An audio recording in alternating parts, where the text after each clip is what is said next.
শিক্ষার্থী বন্ধুরা, আশা করি সবাই তোমরা ভালো আছো। তো আজকে আমরা জারণ বিজারণ বিক্রিয়ার ডে 4-এ চলে এসেছি। এর আগে 1, 2, 3 এই 3টা ক্লাসে, এই 3 দিনের ক্লাসগুলোতে কি হয়েছে, জারণ বিজারণ বিক্রিয়া একদম বেসিক থেকে শুরু করে অল্প অল্প করে আমরা সামনের দিকে আগায় গেছি। তো আজকে আমরা ওই সিকোয়েন্সে যাব। তো আজকে আমরা ভিন্নধর্মী কিছু বিক্রিয়া দেখি। তো শুরু করছি। প্রথমত শুরু করতে চাচ্ছি আমরা এই বিক্রিয়াটা দিয়ে, ফেরাস সালফেট। এটা কিন্তু ভেরি ভেরি ইম্পর্ট্যান্ট, অনেক গুরুত্বপূর্ণ একটা বিক্রিয়া। এখন বলা হলো যে ফেরাস সালফেট এর সাথে পটাশিয়াম ডাইক্রোমেট এর বিক্রিয়া করে রাখাও। তাহলে ফেরাস সালফেট এর সাথে যখন পটাশিয়াম ডাইক্রোমেটের বিক্রিয়া হবে, আমরা জানি স্বভাবতই জারণ বিজারণ বিক্রিয়া করার সময় আমাদেরকে একটা মাধ্যম অবশ্যই নিতে হবে। আর মাধ্যম হিসেবে আমরা সবসময় এই দুইটাকে প্রেফার করতাম, HCl এবং সালফিউরিক অ্যাসিড। তো বিশেষ করে ব্যাপারটা হচ্ছে গিয়ে আমাদেরকে খেয়াল রাখতে হবে এই দিকে। দেখো, এটা কিন্তু ferrous sulphate. So ferrous sulphate থেকে যে লবণটা তৈরি হবে সেটা অবশ্যই কি সালফেট লবণ। আর এই সালফেট লবণ তৈরি করার স্বার্থে আমাদেরকে এখানে অবশ্যই অ্যাসিড হিসেবে এবার সালফিউরিক অ্যাসিড নিতে হবে, HCl নেওয়া যাবে না। বিষয়টা আমি বোঝাতে পেরেছি? তাহলে এখানে সালফেট লবণ যেহেতু প্রডিউস হবে, যেটা আমরা কিভাবে বুঝতেছি, ফেরাস সালফেটকে দেখিয়ে বুঝতেছি, এই কারণে এখানে নিতে হবে সালফিউরিক অ্যাসিড H2SO4। তো বেসিক্যালি রিয়াকশনগুলোতে কি উৎপন্ন হয়, আমরা প্রথম দিনে কিন্তু কিছু রুলস লিখে দিয়েছিলাম। সেই রুলসের মধ্যে ছিল যে ফেরাস থাকলে কি পাওয়া যাবে, ফেরিক পাওয়া যাবে। তাহলে এখানে ফেরাস সালফেট, তাহলে ওই পাশে গিয়ে সঙ্গে সঙ্গে উৎপন্ন হবে ফেরিক সালফেট। তাহলে ফেরিক সালফেটের সংকেতটা কি দাঁড়াচ্ছে, Fe2SO4 ফেরাস সালফেট রূপান্তরিত হয়ে গেল ফেরিক সালফেট। সংকেতটা আমরা কিভাবে লিখলাম, ফেরিক সালফেট যখন হয়, ফেরিক মানে আয়রনের জারণ সংখ্যা হচ্ছে +3 আর সালফেটের জারণ সংখ্যা হচ্ছে -2। আর আমরা জানি দুইটা আয়ন মিলে যৌগ তৈরি করলে তারা জারণ সংখ্যা এক্সচেঞ্জ করে। তাহলে 2 চলে যাবে আয়রনের কাছে এবং 3 চলে যাবে কাছে, সালফেটের কাছে। তাহলে এভাবে হয়ে গেল কি ফেরিক সালফেট। বিষয়টা বুঝতে পারছি? তারপরে এবার কি উৎপন্ন হবে, দেখতে পাচ্ছি এটা হচ্ছে গিয়ে অ্যাসিড। তাহলে এই অবশ্যই কি ক্ষার, এবং অ্যাসিড ক্ষারের বিক্রিয়া লবণ এবং পানি উৎপন্ন হয়, এবং এই জিনিসটা আমরা আগেও করেছি। তাহলে একটা লবণ অবশ্যই পটাশিয়াম সালফেট K2SO4, আর আরেকটা লবণ কি হবে, হ্যাঁ, ক্রোমিয়াম সালফেট। তাহলে আমরা এটাও জানি ক্রোমিয়াম সালফেটের সংকেত Cr2SO4 বিষয় হচ্ছে গিয়ে এই জিনিসগুলো এত স্পিডে করলেও তোমাদের বোঝার কথা। আর যারা এই ক্লাসে নতুন, মানে আগে জারণ বিজারণ দেখো না, তারা অবশ্যই আগের 3টা ক্লাস ফলো করে এই ক্লাসটা দেখবা, তাহলে তোমার কাছে বিষয়টা একদম সহজ হয়ে যাবে। ঠিক আছে? এবং এর সঙ্গে উৎপন্ন হচ্ছে পানি। তাহলে এবারে কাজ কি ছিল, কেন্দ্রীয় পরমাণুর জারণ সংখ্যা নির্ণয় করা। তাহলে আমরা সেটা করি। তাহলে এই ক্ষেত্রে আয়রনের জারণ সংখ্যা, এখানে আয়রন কি পরমাণু, অবশ্যই কেন্দ্রীয় পরমাণু, কারণ আয়রন এবং সালফেট, সালফেট তো সবসময় দর্শক। তাহলে অবশ্যই এখানে কেন্দ্রীয় পরমাণু কি হচ্ছে, আয়রন। এখানে কেন্দ্রীয় পরমাণু ক্রোমিয়াম, সেটা আমরা জানি, এর জারণ সংখ্যা +6, এটা আমরা আগেও করেছি। আর এখানে আসার পরে এ পাশে যেহেতু আয়রনের জারণ সংখ্যা নির্ণয় করলাম, তাহলে অবশ্যই সেটা করতে হবে। তাহলে এখানে আয়রনের জারণ সংখ্যা হচ্ছে কত, +3, কারণ সেটা হচ্ছে গিয়ে ফেরিক। আর ক্রোমিয়াম এখানে কত আছে, +3, সেটা আমরা অবশ্যই বুঝতেছি। তাহলে এখানে জারণ হয়েছে কার, আয়রনের, কারণ আয়রনের জারণ সংখ্যা বেড়ে গেছে। আর আমরা জানি জারণ সংখ্যা যার বেড়ে যায় তার কি হয়, জারণ হয়। আর জারণ সংখ্যা কমে যায় তার হয় কি, বিজারণ। তাহলে এখানে বিজারণ হয়েছে কার, ক্রোমিয়ামের। তাহলে আমরা এবার কি করব, জারণ অর্ধবিক্রিয়া।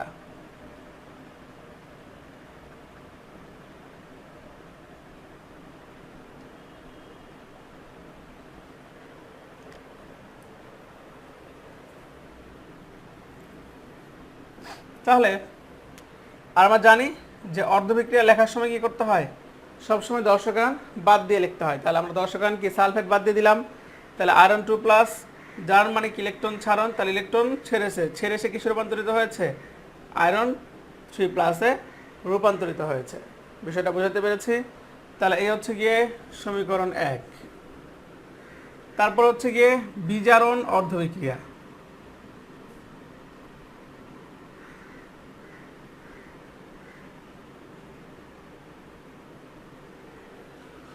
তাহলে বিজারণ বিক্রিয়া লেখার সময় কি সেম কাজ, দর্শকান বাদ দিয়ে লিখতে হবে। আর এই লাইনটা ঠিক আছে কিনা একটু চেক করি। দেখতে পাচ্ছি আয়রনের পাশেও একটা, এ পাশেও একটা, হ্যাঁ সমতা ওকে। আর এই জারণ সংখ্যা 2 থেকে 3 হয়ে গেছে, যত ডিফারেন্স ততটা কি ইলেকট্রন এখানে কি করেছে, ছেড়ে দিয়েছে। তাহলে 2 থেকে 3 ডিফারেন্স 1, দ্যাট মিন্স একটা আয়রন একটা ইলেকট্রন ছেড়ে দিয়েছে। হ্যাঁ সমীকরণ আয়রন একটাই আছে, তাহলে এখানে ইলেকট্রন কি থেকে যাবে, একটাই থেকে যাবে। বিষয়টা বোঝাতে পেরেছি। তারপর বিজারণ বিক্রিয়া, এক্ষেত্রে পটাশিয়াম দর্শক, তাহলে Cr2O7 কি হবে 2-, এটা আমরা জানি। আর এখানে ক্রোমিয়ামের জারণ সংখ্যা আছে কত, +6। ইলেকট্রন সে কি করেছে, গ্রহণ, তাহলে কি প্লাস ইলেকট্রন। আর এখানে আমরা একটু জায়গা ফাঁকা রাখবো, আমরা জানি সেটা কেন ফাঁকা রাখতেছি। আর সাথে উৎপন্ন হবে ক্রোমিয়াম সালফেট, সালফেট যেহেতু দর্শক তাহলে কি অনলি ক্রোমিয়াম উৎপন্ন আমরা করে দিলাম। তারপরে কি সমতা করে নেই, অক্সিজেন 7টা, ওই পাশে তাহলে কি করতে হবে, 7 অণু পানি উৎপন্ন করতে হবে। তাহলে এই পাশে উৎপন্ন করে দিলাম আমরা 7 অণু পানি, 7H2O। আর এই পাশে 7 গুণে 14টা হাইড্রোজেন বেশি আছে, তাহলে মিলানোর জন্য কি করব, অবশ্যই এই পাশে আমরা 14টা প্রোটন যোগ করে দিব। ক্লিয়ার? এবার আমরা ইলেকট্রন সমতা করি, তাহলে 6 থেকে 3 ডিফারেন্স 3, তাহলে এখানে কি হয়েছে, একটা ক্রোমিয়াম 3টে ইলেকট্রন গ্রহণ করেছে। তোমাকে কিন্তু এগুলো এমসিকিউ দিবে, বুঝতে পারলা? এই জন্য পার্ট বাই পার্ট জিনিসটাকে আয়ত্ত নিয়ে আসতে হবে। তাহলে একটা ক্রোমিয়াম 3টে ইলেকট্রন গ্রহণ করেছে, তাহলে সমীকরণে ক্রোমিয়াম কটা আছে, 2টা। তাহলে 2টা ক্রোমিয়াম কি করবে, 3 দুগুণে 6টা ইলেকট্রন কি করবে, গ্রহণ করবে। আর সমতার জন্য এখানে তোমার 2 দিয়ে গুণ দিবই। তাহলে আশা করি বিষয়টা বুঝে গেছে। আর এটা তো তোমরা আগেও করেছো, আর আগের 3টা ক্লাসে এগুলো প্র্যাকটিস হয়েছে। তাহলে এখন সমীকরণ 2, তারপর টার্গেট কি ছিল, 1 এবং 2 যোগ করতে হবে, কিন্তু এমনভাবে যাতে করে কি করা যায়, ইলেকট্রনগুলোকে বাদ দেওয়া যায়। সেজন্য 1 এবং 2 ইলেকট্রন কি হতে হয়, সমান হতে হয়। তাহলে কি করব, 1 × 6 + 2 করে পাই। তাহলে 1 × 6 + 2 করলে কি হবে, 6 আয়রন 2+, -6 ইলেকট্রন 6 আয়রন 3+। ঠিক আছে? আর এখানে হবে কি, Cr2O7 2- +6 ইলেকট্রন 14H+। আর এখানে এসে 2Cr3+ +7H2O। তাহলে এবার ইলেকট্রন ইলেকট্রন কেটে যাচ্ছে, থাকছে কি 6Fe2+ Cr2O7 2- +14H+, 6Fe3+ +2Cr3+ +7H2O। Complete. তাহলে এবারে কাজ কি, দর্শকায়ন যোগ করে দিব। তাহলে এবার আমরা দর্শকায়ন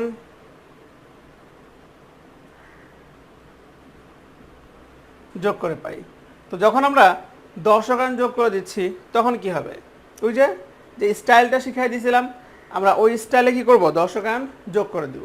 তাহলে এর সঙ্গে কে ছিল, সালফেট। তাহলে আগে সালফেট লিখব কিভাবে, FeSO4, দেন কি সামনে যেটা ছিল সেটা দিয়ে দিব 6 প্লাস, এর সঙ্গে কে ছিল, পটাশিয়াম, তো সেটাও দিয়ে দিই K2Cr2O7 প্লাস 14H+। তাহলে প্রোটনটা কোথায় আছে, চেক আউট করি। প্রোটন আছে, প্রোটন আছে, নাই, ওইখানে সালফিউরিক অ্যাসিডের মধ্যে প্রোটনটা রয়েছে।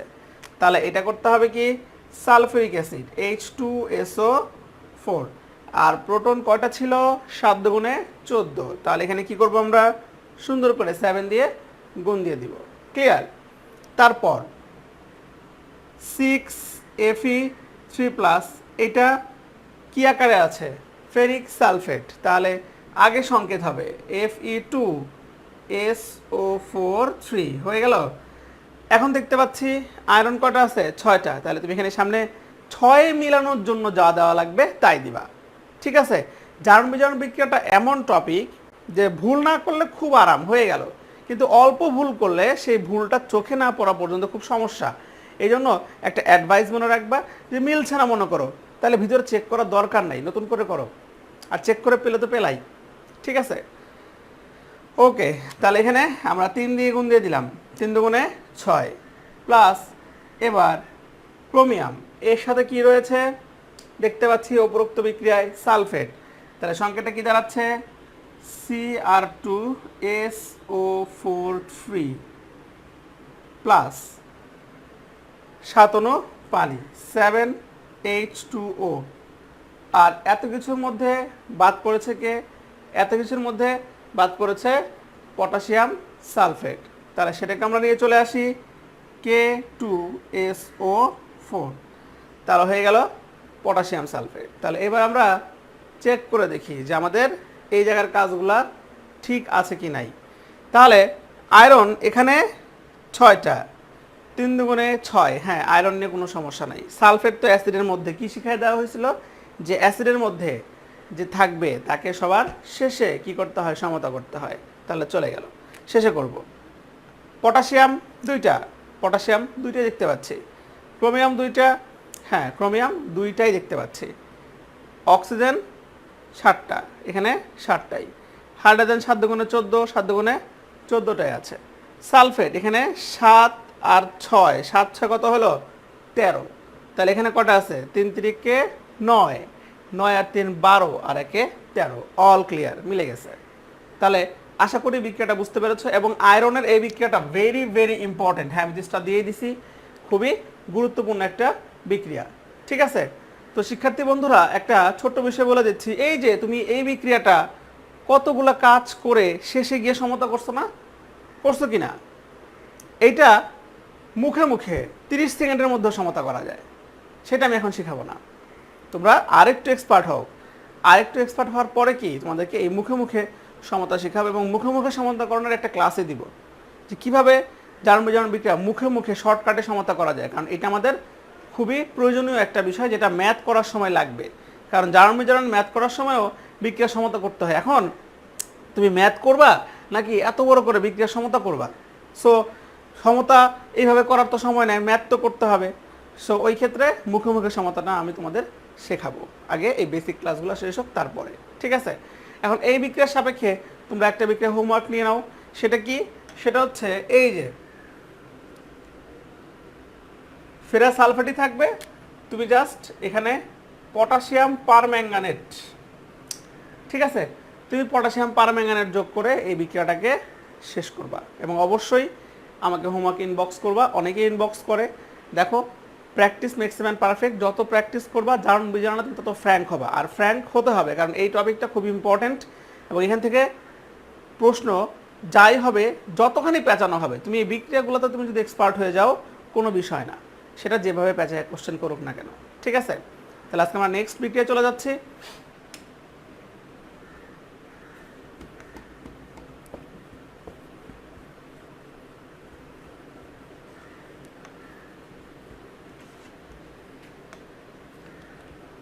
তো এবার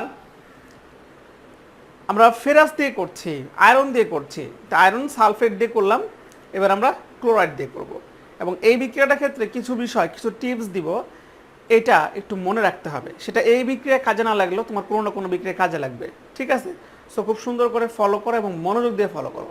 তাহলে আমরা এবার নিতে চাচ্ছিলাম ফেরাস ক্লোরাইড FeCl2, ঠিক আছে, ডাইক্রোমেট দিয়ে তো করেছি আগেরটা, তাই না, তাহলে আমরা এবার এটা করতে চাচ্ছি পটাশিয়াম পারম্যাঙ্গানেট দিয়ে KMnO4। তাহলে এই ক্ষেত্রে বুঝতেই পারতেছি যেহেতু নেওয়া হয়েছে ফেরাস ক্লোরাইড, তাহলে লবণ মিলানোর স্বার্থে আমাদেরকে অ্যাসিড হিসেবে এখানে কাকে নিতে হবে, হাইড্রোক্লোরিক অ্যাসিড। তাহলে আমরা এখানে সুন্দর করে ইউজ করে ফেলবো HCl। তো বেসিক্যালি এখানে রিয়াকশনে কি উৎপন্ন হবে, আমরা জানি যে ফেরাস থাকলে ওই পাশে 100% ফেরিক পাওয়া যাবে, তাহলে এটা হচ্ছে গিয়ে ফেরাস ক্লোরাইড, তাহলে ওই পাশে আমরা কি পাবো, অবশ্যই ফেরিক ক্লোরাইড।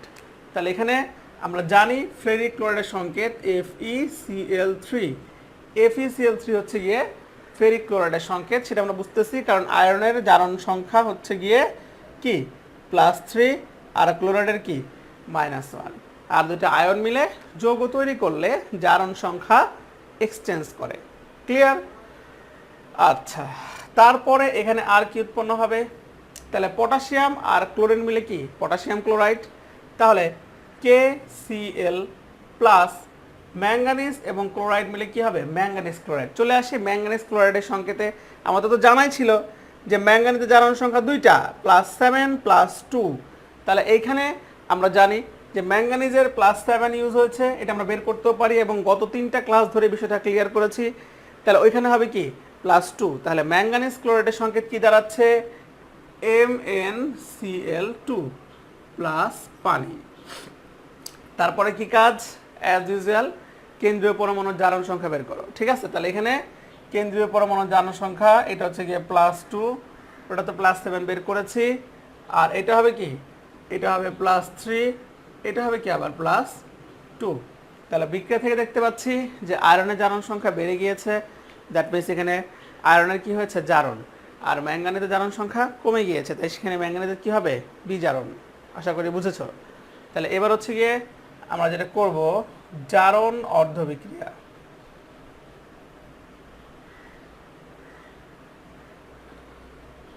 তো জারণ অর্ধ বিক্রিয়া দর্শকান বাদ দিয়ে লিখতে হবে। তাহলে as usual iron 2+ minus electron পাচ্ছি আয়রন 3+।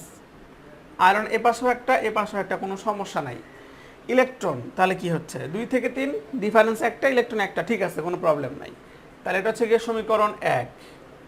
এবার বিজারণ অর্ধ বিক্রিয়া।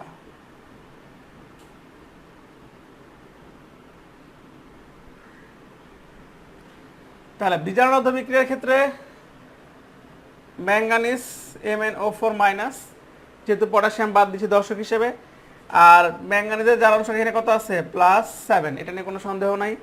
ইলেকট্রন সে কি করেছে, ইলেকট্রন সে করেছে গ্রহণ, তাহলে এখানে হবে কি প্লাস ইলেকট্রন। আর এক্ষেত্রে ক্লোরাইড দর্শক, তাহলে ম্যাঙ্গানিজ 2+। অক্সিজেন 4টা, তাহলে এখানে কি হবে 4 অণু পানি উৎপন্ন হবে। বুঝতেছি তো না, একদম সহজ। আর 4 দুগুণে 8টা হাইড্রোজেন কি বেশি আছে না, তাহলে এখানে কি করতে হবে 4 দুগুণে 8টা প্রোটন আমাদেরকে যোগ করে দিতে হবে। তাহলে এবার সমতায় চলে আসি, ম্যাঙ্গানিজ এ পাশে একটা ওই পাশে একটা আছে, কোনো প্রবলেম নাই। হাইড্রোজেন তো সমতা করেছি, অক্সিজেন তো সমতা করেছি, তাহলে ইলেকট্রন সমতা করি 7 থেকে 2, দ্যাট মিনস একটা ম্যাঙ্গানিজ 5টা ইলেকট্রন গ্রহণ করেছে। তাহলে সমীকরণে ম্যাঙ্গানিজ কয়টা আছে, একটাই আছে, তাহলে এখানে ইলেকট্রন অবশ্যই কি হবে 5টাই হবে। তাহলে এটা হচ্ছে আমাদের ইকুয়েশন 2, সমীকরণ 2। এবার কাজ কি 1 এবং 2 যোগ করা, এমন সিস্টেমে করা যাতে করে ইলেকট্রন বাদ দেওয়া যায়। সেই সিস্টেমে করলে কিন্তু খুব সুন্দর করে এখানে 1 কে 5 দিয়ে গুণ করলে কিন্তু কাজ শেষ। এইখানে তোমাকে আমি স্পেশাল এই টিপসটা দিব। এই টিপসটা জারণ বিজারণ বিক্রিয়ার জন্য খুবই গুরুত্বপূর্ণ, এক কথায় খুবই হেলদি একটা টিপস। এই টিপসটা ফলো করলে জারণ বিজারণ বিক্রিয়াতে ঝামেলায় পড়ার সম্ভাবনা একদমই কমে যাবে। সেই টিপসটা আসলে কি, তুমি একটু ভালো করে অবজার্ভ করে দেখবা, আমরা যতগুলো বিক্রিয়া এখন পর্যন্ত করেছি এটা মেবি 5 নাম্বার বা 6 নাম্বার রিয়াকশন হবে আমাদের করার ভিতরে। তাহলে ওই রিয়াকশনগুলোর ভিতরে কিন্তু দেখতে পেয়েছি প্রতিবারই যখনই ইলেকট্রন উভয় পক্ষে সমান হচ্ছিল, তুমি খেয়াল করে দেখবা ইলেকট্রনটা কিন্তু জোড় সংখ্যায় ছিল, অর্থাৎ হয় 2টা, নাহলে 6টা, না হলে 10টা, এই টাইপের জোড় সংখ্যা ছিল। শুধু এই একটা বিক্রিয়া পেয়ে যাচ্ছি যেখানে ইলেকট্রনটা বিজোড় সংখ্যায় কাটাকাটি যাচ্ছে। দেখো বিজোড় সংখ্যা কাটাকাটি গেলে অনেক বিক্রিয়া মিলে, কিন্তু ম্যাক্সিমাম শেষে গিয়ে মিলে না। এই জন্য একটা ছোট্ট টিপস হচ্ছে গিয়ে, তুমি যখনই ইলেকট্রনটাকে বাদ দিচ্ছ কাটাকাটি করে, সবসময় ইলেকট্রনটাকে তুমি জোড় সংখ্যায় রাখবা। আর জোড় সংখ্যা রাখা তো বিষয় না, সুন্দর করে কি বুঝে শুনে গুণ করলেই হয়ে যাচ্ছে। যেমন এখানে 5-এর পরিবর্তে আমি যদি 10 দিয়ে গুণ করি ইলেকট্রনটা জোড় হয়ে যাচ্ছে, আর এটাকে যদি আমি 2 দিয়ে গুণ করি তাহলেও কি 10 হয়ে যাচ্ছে, দ্যাট মিনস কি জোড় সংখ্যা থেকে যাচ্ছে। এক কথায় সব সময় এই টিপসটা মনে রাখবা, ইলেকট্রনটাকে তুমি অলওয়েজ রাখবা জোড় সংখ্যায়, ইলেকট্রনটাকে অলওয়েজ রাখবো জোড় সংখ্যায়। ঠিক আছে, তাহলে আমরা এবার ওই কাজটাই করতে যাচ্ছি। 1 × 10 প্লাস 2 × 2 করে পাই। তাহলে 10 Fe2+ 10 electron 10 Fe3+। 2MnO4 minus 5 দুগুণে 10টা ইলেকট্রন প্লাস 8 দুগুণে 16টা প্রোটন, আর এ পাশে এসে 2Mn2 প্লাস 8H2O। তাহলে ইলেকট্রন ইলেকট্রন বাদ দিয়ে দিই, তাহলে এখানে কি থাকছে 10Fe2 plus plus 2MnO4 minus 16H plus 10Fe3 plus 2Mn2 plus plus 8H2O। বিষয়টা বোঝা গেছে? তাহলে মোটামুটি আমরা এটাকে সাইজে নিয়ে চলে আসছি। এবার কি করতে হবে, দর্শকায়ন যোগ করতে দিতে হবে। তাহলে দর্শকায়ন যোগ করে পাই